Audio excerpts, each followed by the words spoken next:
Oi, minha gente que me acompanha, meus amigos, minhas ovelhas da igreja de Jaú, meus amigos aqui da cidade, do estado, do Brasil, e meus amigos que me ouvem também fora do Brasil. Nós terminamos ontem, e vocês me acompanharam, se é que me acompanharam, senão nós podemos começar uma nova etapa. Vocês que me acompanharam, eu terminei uma parte do Sermão do Monte, que são as bem-aventuranças. Eu vou pegar uma outra fração do Sermão do Monte, um outro retalho do Sermão do Monte, que é a oração dominical. A oração dominical não é de domingo, domini quer dizer do Senhor.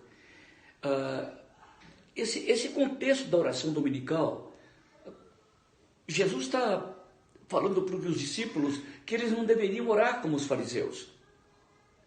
E ele diz claramente aqui no capítulo 6, versículo 5, e quando orardes, não sereis como os hipócritas. Então ele está fazendo uma crítica acérrima, uma crítica violenta aos fariseus. Mas ele diz, eu não quero que vocês sejam fariseus, porque vocês são uma nova raça, uma nova gente. Vocês são meus discípulos, vocês são a minha igreja. Então, quando vocês orarem, orem assim. Ele começa. Mas é bom notar que também, em Lucas capítulo 11, os discípulos, Jesus fala esta oração, mas num outro contexto, que os discípulos chegam perto de Jesus e dizem, Jesus, ensina-nos a orar, como João ensina ou ensinava aos seus discípulos. Isto é, todo grande mestre tem uma oração modelo. Uma oração modelo. Vocês que oram, quem é acostumado a orar, nós temos mais ou menos um desenho de oração. Todo grande mestre, um grande profeta, eles tinham uma oração dele, particular. Eu pergunto, por que eles pediram para que Jesus lhes ensinasse? Obviamente, porque Jesus nunca havia ensinado. Por que não havia ensinado? Porque os discípulos nunca ouviram Jesus orar. Ele sempre se retirava para orar. Aquilo que ele disse, olha, entre para o seu quarto, feche a porta do seu coração lá dentro, abra lá no fundo a porta do seu coração e comece a orar. Lembra que eu falei que os discípulos de Cristo têm uma vida primeiro íntima, interna? A oração também deve ser interna. Jesus não disse que nós não devemos orar na igreja ou na missa, não é isso. Ele está dizendo, quando vocês orarem, não usem de vãs repetições. Ele não falou que não devia repetir, não é isso.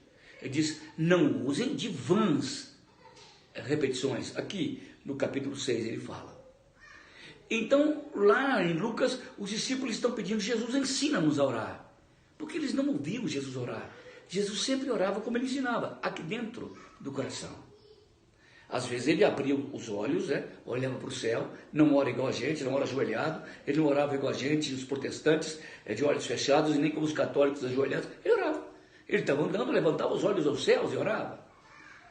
A oração é uma das coisas mais importantes da vida humana. A oração é a janela através da qual as frestas da graça de Deus entram.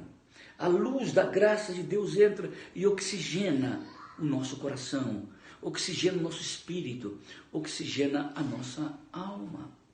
Então, na verdade, a oração de Jesus era como uma janela que ele queria abrir no nosso coração, para que através dela nós pudéssemos chegar ao céu. E toda oração que ele falava, ele dizia, quando vocês orarem, orem no meu nome.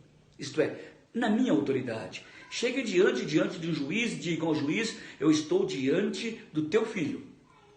Então eu venho aqui diante desse tribunal para receber juízo, eu recebo graça, porque eu tenho a chancela do seu filho, assinada aqui na minha oração. Então toda oração que os discípulos de Cristo faziam em nome de Jesus.